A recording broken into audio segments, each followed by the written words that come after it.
नमस्कार मित्रों, इस वीडियो में हम बात करेंगे सूक्ष्म शरीर के बारे में। हम जानने की कोशिश करेंगे कि सूक्ष्म शरीर क्या है, क्या इसकी कार्य प्रणाली है और किस प्रकार हम अपने बॉडी में अपने सूक्ष्म शरीर का अनुभव कर सकते हैं। इसके अलावा कैसे अपने सूक्ष्म शरीर में एकत्रित हुई नकारात्मक भावनाओं को अंदर से बाहर निकालकर अपनी वर्तमान बीमारियों को और आगे आने वाली बीमारियों को दूर रोक के रख सकते हैं या उनको खत्म कर सकते हैं।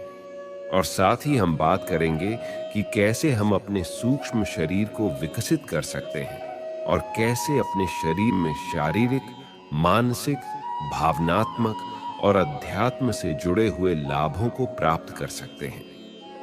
सबसे पहले तो आपको यह समझना होगा कि वैसे तो हमारे बहुत से शरीर होते हैं, परंतु मुख्य रूप से 3 प्रकार के ही शरीर होते हैं, जिसमें सबसे पहला स्थूल शरीर यानी कि फिजिकल बॉडी, दूसरा सूक्ष्म शरीर यानी कि एस्ट्रल बॉडी, तीसरा कारण शरीर यानी कि कैजुअल बॉडी कहलाता है।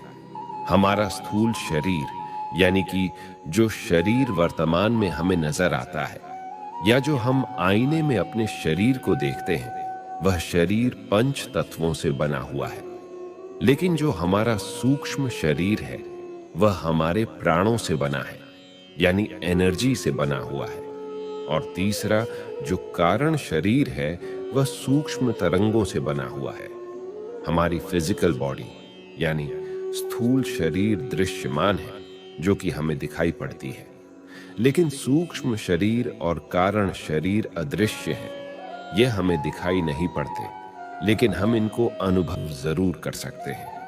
अब हम बात करते हैं उन खास अनुभवों की जिससे हम अपने सूक्ष्म शरीर का अनुभव कर सकते हैं, या यूं कहे तो ऐसी कौन सी सिचुएशन होती है जब बिना प्रयास के ही आप अपने सूक्ष्म शरीर का भी अनुभव कर सकते हैं। क्योंकि स्थूल शरीर को तो आप हर वक्त देखते रहते हैं, अपने भी और दूसरों के भी, लेकिन आप सूक्ष्म शरीर को तो नहीं न देख सकते, उसे तो सिर्फ अनुभव ही कर सकते हैं। पहली बात तो यह है कि जब भी आप बहुत गहरी नींद में होंगे और जब आपका एनकाउसिस पूरा खुला हुआ होगा, उस वक्त अनजाने में ही आप कई बार अपने सूक्ष्म शरीर को अनुभव कर लेते हैं। और कई बार जब आपको स्लीप पैरालिसिस होता है या आपको लगता है कि जैसे कोई चीज आपके ऊपर दबाव डाल रही है, तो वह चीज भी आपके सूक्ष्म शरीर की ही एक घटना होती है। और कई बार जब आप स्वप्नावस्था में होते हैं लेकिन आपकी चेतना कुछ अंशों तक जागी रह गई है, तो उस स्थिति में भी आप अपने सूक्ष्म शरीर का दर्शन कर लेते हैं। इसके अलावा जब आप गहरे ध्यान में होते हैं तो आप अक्सर ही अपने सूक्ष्म शरीर का अनुभव कर सकते हैं। और जब आपकी मृत्यु हो रही होती है तो उस वक्त भी और उसके बाद भी आप अपने सूक्ष्म शरीर को महसूस कर सकते हैं, क्योंकि तब तक आपका स्थूल शरीर खत्म हो गया होता है तो फिर सूक्ष्म शरीर ही बचता है। इसीलिए मृत्यु के समय और मृत्यु के बाद भी आप अपने सूक्ष्म शरीर का अनुभव कर सकते हैं। इसके अलावा कई बार आपने देखा होगा कि आप अकेले बैठे हैं और अचानक आपको लगता है कि आपके आसपास कोई है, लेकिन कोई होता नहीं है। मानो एक झलक सी आती है कुछ सेकंड के लिए, तो वह आपके सूक्ष्म शरीर की ही एक झलक होती है। फिर अनजाने में आप किसी को नोटिस कर लेते हैं, या हो सकता है वह आपका सूक्ष्म शरीर ना हो बल्कि कोई आत्मा हो जो आपके आसपास मंडरा रही हो, जिसको आपने अपनी छठी इंद्री से नोटिस कर लिया होता है। कई बार ऐसा होता है कि जैसे आप किसी सड़क पर तेजी से गाड़ी चलाते हुए जा रहे हैं, तभी अचानक सामने से कोई बच्चा या जानवर आ जाता है, तो आप सेकंड के 1000वें हिस्से में ब्रेक लगाते हैं और तुरंत गाड़ी रोककर उस बच्चे या जानवर की जान बचा लेते हैं। तो उस समय जो आपके अंदर एनर्जी आती है वह आपके सूक्ष्म शरीर से ही आती है, यानी कि आपका सूक्ष्म शरीर ही उस वक्त आपको संकट से निकालता है। यह तो मैंने सिर्फ एक उदाहरण दिया है। इस प्रकार के कई और उदाहरण होते हैं जिसमें आपका ही सूक्ष्म शरीर आपकी रक्षा करता है। कभी कभी जब आप गहरे ध्यान में जाते हैं तो कई बार आपको आउट ऑफ बॉडी एक्सपीरियंस हो सकता है, यानी आपका सूक्ष्म शरीर आपकी बॉडी से बाहर आ जाता है। क्योंकि हमारा स्थूल शरीर तो गुरुत्वाकर्षण से बंधा हुआ होता है, लेकिन हमारा सूक्ष्म शरीर के ऊपर गुरुत्वाकर्षण का कोई प्रभाव नहीं होता है। इसलिए कई बार ध्यान के दौरान आपको ऐसे लगेगा कि जैसे आपका सूक्ष्म शरीर आपके फिजिकल बॉडी से बाहर निकलकर हवा में तैरने लग गया है। तो यह एक सूक्ष्म शरीर का अनुभव है। और छोटे मोटे लम्हों के दौरान जैसे आपको जब कोई खुशखबरी मिलती है, तब आपका शरीर एकदम से खुशी के मारे फैल जाएगा और बहुत खुशी महसूस होगा। यहाँ पर आपका जो शरीर फैलता है वह घटना आपके स्थूल शरीर में नहीं घटती, बल्कि आपके सूक्ष्म शरीर में ही घटती है। इसके अपोजिट आपको एकदम से कोई डर की खबर आ जाए, कोई खतरे की खबर आ जाए या कोई दुख की खबर आ जाए, तो आप एकदम से सिकुड़ जाते हैं। तो ये सिकुड़न भी आपके सूक्ष्म शरीर में ही होते हैं। अतः इस प्रकार के मिश्रित अनुभव कई बार हमारे जीवन में होते रहते हैं, जिनमें आप अपने सूक्ष्म शरीर का अनुभव कर पाते हैं। अब हम कुछ और पहलुओं की बात करते हैं। हमारा सूक्ष्म शरीर 5 कर्मेंद्रियों, 5 ज्ञानेंद्रियों और 5 प्रकार के प्राणों से तथा मन और बुद्धि से मिलकर बना है। इसलिए जब कोई व्यक्ति मर रहा होता है तो सबसे पहले उसकी 5 कर्मेंद्रियां सुन्न होने लगते हैं। फिर उसके बाद 5 ज्ञानेंद्रियां भी मरने लगती हैं और फिर कुछ क्षणों के बाद उसके 5 प्राण भी धीरे धीरे शरीर को छोड़ने लग जाते हैं। मतलब जहां जहां सूक्ष्म शरीर ने आपके स्थूल शरीर पर कब्जा किया हुआ था या जहां उसका निवास स्थान था, वह वहां से हटने लगता है। इस प्रकार धीरे धीरे सूक्ष्म शरीर आपके स्थूल शरीर से अपने आप को बाहर खींचने लगता है।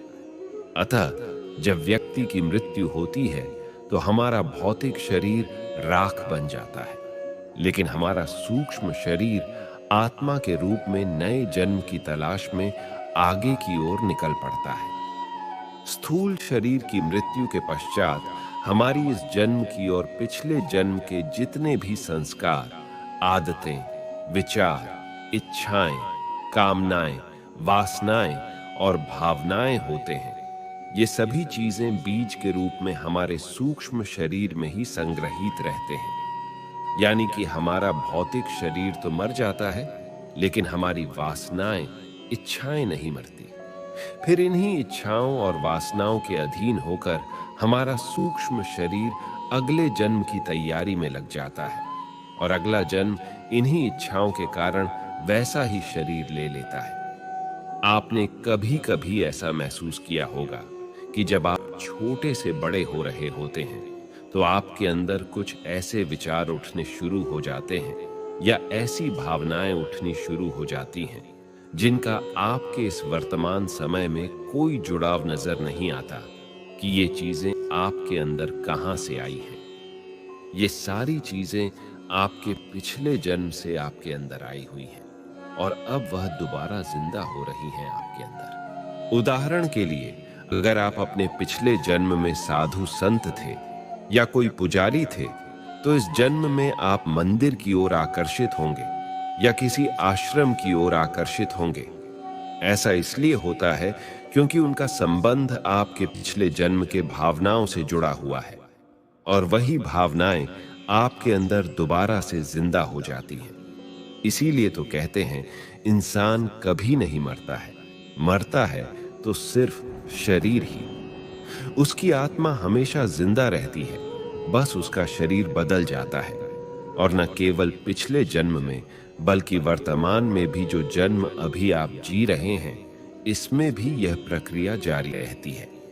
हमारा सूक्ष्म शरीर लगातार विचारों और भावनाओं के द्वारा सूचनाओं को इकट्ठा करता रहता है और फिर उन्हीं सूचनाओं के अनुसार हमें अच्छे या बुरे रूप में अपने प्रभावों को देता रहता है। अब तक आपको यह मालूम चल गया होगा कि जो हमारा मुख्य कर्ता धर्ता है वह हमारा स्थूल शरीर नहीं है, बल्कि हमारा सूक्ष्म शरीर है। हमारा सूक्ष्म शरीर ही हमें कमांड देता है और स्थूल शरीर उसको फॉलो करता है। इसीलिए हमें अपने भौतिक शरीर को नियंत्रण में करने से कोई लाभ नहीं होने वाला, बल्कि हमें अपने सूक्ष्म शरीर को नियंत्रण में करना होगा। क्योंकि जब आप अपने सूक्ष्म शरीर को नियंत्रण में करेंगे या उसको सही स्थिति में रखेंगे, तो आपका भौतिक शरीर भी अपने आप नियंत्रण में आ जाएगा। क्योंकि जो कुछ भी घटना घटती है, पहले वह सूक्ष्म शरीर में ही घटती है, बाद में वह भौतिक शरीर पर आती है। उदाहरण के लिए, जिस प्रकार हम किसी पौधे को विकसित करने के लिए उसके पत्तों को पानी नहीं देते, बल्कि उसके जड़ों को पानी देते हैं। क्योंकि जब हम जड़ों को पानी देते हैं तो पत्ते भी अपने आप खिलने शुरू हो जाते हैं। उसी प्रकार हमारा सूक्ष्म शरीर जड़ है और हमारा स्थूल शरीर पत्ते हैं। इसलिए हमें सबसे पहले अपने सूक्ष्म शरीर को मजबूत करना होगा। तत्पश्चात हमारा स्थूल शरीर भी अपने आप ही मजबूत होना शुरू हो जाएगा। इसलिए हमारी सभी अच्छी या बुरी भावनाएं, जैसे कि डर, गुस्सा, नफरत, प्रेम, प्यार, काम वासनाएं और सभी इच्छाएं पहले हमारे सूक्ष्म शरीर में प्रकट होती हैं और फिर बाद में उनका स्थूल शरीर में अवतरण होता है। और ठीक इसी प्रकार बीमारी में भी होता है। हमारे शरीर में जो भी बीमारी आती है, खासकर जब कोई बड़ी या गंभीर बीमारी आती है, तब वह एकदम से हमारी स्थूल शरीर में मैनिफेस्ट नहीं होती, बल्कि सबसे पहले उस बीमारी का बीज हमारे सूक्ष्म शरीर में पड़ता है। फिर वही बीज जब बड़े हो जाते हैं, तब उसका प्रकटीकरण स्थूल शरीर में होता है। तो कहने का तात्पर्य यह है कि हमारी भावनाएं और हमारे रोग, इन दोनों का जो उद्गम स्थल है वह सूक्ष्म बॉडी है, ना कि स्थूल बॉडी है। उदाहरण के तौर पर मान लीजिए कि आपको किसी व्यक्ति पर क्रोध आ रहा है और वह व्यक्ति भी आपके सामने बैठा है, लेकिन अभी आपका गुस्सा आपके अंदर है, बाहर नहीं आया है। तो इसका मतलब आपका गुस्सा सूक्ष्म शरीर में प्रवेश कर चुका है, लेकिन स्थूल शरीर में नहीं आया है। और सामने वाले को भी पता नहीं होगा कि आपके अंदर गुस्सा उठना शुरू हो चुका है, क्योंकि आप ऊपर से नॉर्मल बने हुए रहते हैं। लेकिन वही क्रोध जो सूक्ष्म शरीर में पैदा हुआ है, यदि स्थूल शरीर पर आकर प्रकट हो जाए तो वह क्रिया बन जाता है। यानी कि हमारे जो भाव है या उनका जो सघन रूप है, वह सभी क्रिया बन जाते हैं। अतः इसी प्रकार हमारे रोग भी जन्म लेते हैं। यानी हमारे अंदर ज्यादातर जो रोग जन्म लेते हैं वह हमारे नकारात्मक भावों के कारण होते हैं। इसलिए जब आपके नकारात्मक भाव बढ़ते चले जाते हैं, तब वह रोग का रूप ले लेते हैं। उदाहरण के लिए मान लीजिए आप बिना मतलब के हमेशा गुस्सा करते रहते हैं, तो वह गुस्सा आपके सूक्ष्म शरीर में इकट्ठा होना शुरू हो जाएगा। और इस तरह जब वह गुस्सा आपके सूक्ष्म शरीर में अत्यधिक हो जाएगा, तो वह आपके स्थूल शरीर में रोग के रूप में प्रकट होना शुरू हो जाएगा। मतलब आप जो भी नकारात्मक भाव करेंगे, वह आपके रोग में कन्वर्ट होने शुरू हो जाएंगे। लेकिन आप इन क्रियाओं को शुरू में ही रोक सकते हैं। अर्थात जब आपको गुस्सा आना शुरू हो, तो आप अपने गुस्से को अपने इंटेलिजेंस से शुरू में ही दबा सकते हैं। लेकिन हम उस गुस्से को दबा नहीं पाते और रिएक्ट कर देते हैं। तत्पश्चात हम लड़ने लग जाते हैं और चीजें बद से बदतर हो जाती है। लेकिन अगर आप जागरूक रहेंगे तो आप उस चेन को वहीं पर रोक भी सकते हैं। इसी प्रकार आप अपने अंदर बीमारियों को भी रोक सकते हैं। अब हम बात करते हैं कि इसे रोके कैसे। तो इसे रोकने के लिए रोज गहरे ध्यान में बैठना पड़ेगा, क्योंकि जब भी आप अपने गहरे ध्यान में बैठेंगे, तब आप अपने सूक्ष्म शरीर में प्रवेश कर जाएंगे। तत्पश्चात आपके अंदर एक ऐसी ऊर्जा उत्पन्न होगी जो आपके पूरे सूक्ष्म शरीर में फैल जाएगी, और फिर वही ऊर्जा आपकी बीमारी के बीज को ही जड़ से खत्म कर देगी, जिससे आपकी बीमारी भौतिक शरीर तक आ ही नहीं पाएगी। इसलिए यदि आप अपना सूक्ष्म शरीर शुद्ध कर लेते हैं तो आपका स्थूल शरीर भी स्वस्थ और स्ट्रांग होना शुरू हो जाएगा, जिससे आप हमेशा आनंदित रहेंगे, हमेशा सुखी रहेंगे। आपके चेहरे पर हमेशा तेज बना रहेगा, आपका आभा मंडल स्ट्रांग बनेगा और आपको जीवन में हर चीज की प्राप्ति होगी। इस तरह जिस व्यक्ति का सूक्ष्म शरीर स्ट्रांग होगा उसे जीवन में किसी प्रकार की कोई कमी नहीं होगी। लेकिन यदि आपका सूक्ष्म शरीर ही अशुद्ध है और विकारों से भरा हुआ है तो आपको दुख, बीमारी, कष्ट, अभाव इन सब चीजों को अपने जीवन में झेलना ही पड़ेगा। तो हम ऐसा क्या करें कि हम अपने सूक्ष्म शरीर को शुद्ध कर सकें, उसको विकारों से रहित कर सकें? तो उसके लिए कुछ 2-4 उपाय हैं जो मैंने आगे बताया है, उसे आपको हमेशा फॉलो करना है। सबसे पहली बात कि हमारे सूक्ष्म शरीर कमजोर क्यों पड़ते हैं? हमारे नेगेटिव होने के कारण, यानी हमारे नकारात्मक विचारों और भावों के कारण। इसलिए आप कभी भी नकारात्मक मत रहें। तनाव, चिंता, टेंशन, इन सब चीजों से बचें और अपने आप को हमेशा सकारात्मक रखें। हमेशा खुश रहें, प्रसन्न रहें, संतुष्ट रहें और प्रेम पूर्ण बने रहें। अपने विश्वास को बढ़ा चढ़ा कर रखें और हमेशा क्रिएटिव रहें, अर्थात हर वक्त कुछ न कुछ करते रहें। रोज एक्सरसाइज करें, क्योंकि जब आप एक्सरसाइज करेंगे तो आपका ब्लड इतना तेजी से सर्कुलेट करेगा कि उसके अंदर के जो ब्लॉक हैं वह ब्लड सर्कुलेशन से टूट जाएगा और आपको कभी कोई बीमारी नहीं होगी। रोज सुबह प्राणायाम अवश्य करें। मैंने आपको पहले ही बताया है कि हमारा सूक्ष्म शरीर प्राणों से मिलकर बना है, तो जब भी आप प्राणायाम करेंगे तो आपके अंदर प्राण ऊर्जा भी बढ़ेंगे, जिससे आपका सूक्ष्म शरीर स्ट्रांग होना शुरू हो जाएगा। सबसे जरूरी बात, आप अपने आहार को हमेशा ठीक रखें। अगर आप निषिद्ध और अनुचित आहार लेते हैं तो आप अपने शरीर का नुकसान कर रहे हैं। आप अपने आचरण को भी ठीक रखें, यानी सही समय पर सोएं और सही समय पर जागें। इसके अलावा कुछ मंत्रों का भी जाप करें, खासकर ओम महामंत्र का जाप करें, क्योंकि ओम का जाप करने से उसकी जो वाइब्रेशन है वह आपके पूरे सूक्ष्म शरीर में ट्रैवल करती है, जिससे कि उसके जितने भी ब्लॉक होते हैं वह सभी खुल जाते हैं। और सबसे जरूरी चीज ये है कि आप हमेशा अपने आप को प्रेजेंट में रखें, यानी वर्तमान समय में रहें। भूत और भविष्य की ज्यादा टेंशन में मत रहें। आप थोड़ा समय निकालकर मेडिटेशन जरूर किया करें। जैसे आप कोई भी मेडिटेशन कर सकते हैं, लगभग सभी मेडिटेशन में ध्यान के अभ्यास से हमारा सूक्ष्म शरीर ही विकसित होता है। खासकर इस प्रकार का मेडिटेशन जरूर करें जिसमें आप विश्राम में चले जाते हैं, यानी डीप रिलैक्सेशन में चले जाते हैं।